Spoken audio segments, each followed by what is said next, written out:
তখন আমি আমার স্ত্রীকে রাজি করাইলাম, তুমি শুধু একটা দস্তখত করো, মাঝে মাঝে শুধু আমার সাথে সংসদে যাবে, আসেন আমার ব্যাপারে।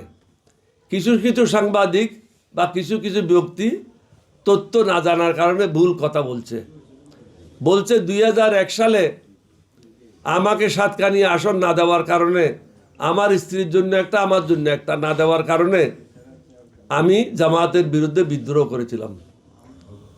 আমি মনে করি তাদেরকে অনুরোধ করব, এই ধরনের মিথ্যা কথা বললে দোজখে যাবেন। আমার স্ত্রী কখনো নমিনেশন চায় নাই 2001 সালে। এটা মোট ঘটনাটা হয়েছিল, আমি গিয়েছিলাম বাগদাদে হযরত আব্দুল কাদের জিলানির দরবারে। ওখান থেকে আমি গেলাম নবী করিম সাল্লাল্লাহু আলাইহি ওয়াসাল্লামের দরবারে। মদিনা থেকে গেলাম মক্কা। মক্কা থেকে ঢাকায় যখন অবতরণ করি, তখন দেখি চট্টগ্রাম 15 আসন বর্তমানে যেটা আছে সাতকানিয়া লোহাগাড়া, এটা জামায়াতকে দেওয়া হয়েছে। আমি হঠাৎ আশ্চর্য হলাম, বিএনপি সরকার গঠন করতে পারে না 96 সালে, কারণ বিএনপির 28 জন মন্ত্রী নির্বাচনে জয়লাভ করতে পারে নাই। অথচ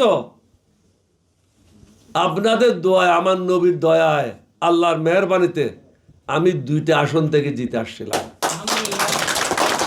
যেখানে 28 জন মন্ত্রী হারে গেছে, সেখানে আমি 2টা আসনে জিতে আসছিলাম। আসার পর আমি চিন্তা করলাম কোন আসনটা রাখবো, কোন আসনটা ছেড়ে দেব। এখন আমি চিন্তা করলাম, যদি সাতকানিয়া লোহাগাড়া আসন ছেড়ে দিই, এটা জামায়াতে নিয়ে নেবে, বিএনপির আর কারো পক্ষে এই আসন পাওয়া সম্ভব হবে না।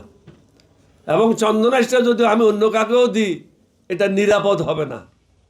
তখন আমি আমার স্ত্রীকে রাজি করাইলাম, তুমি শুধু একটা দস্তখত করো, মাঝে মাঝে শুধু আমার সাথে সংসদে যাবে, আর কোনো কিছু করতে হবে না।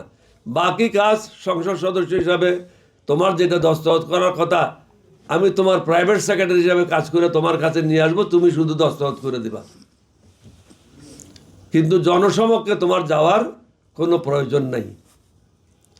তাহলে দেখেন, বিএনপির দুর্দিনে আমি সব সময় কাজে আসছি, আজকে যখন সুদিন আসছে আমার কোনো প্রয়োজন নেই, এটা তো হয় না।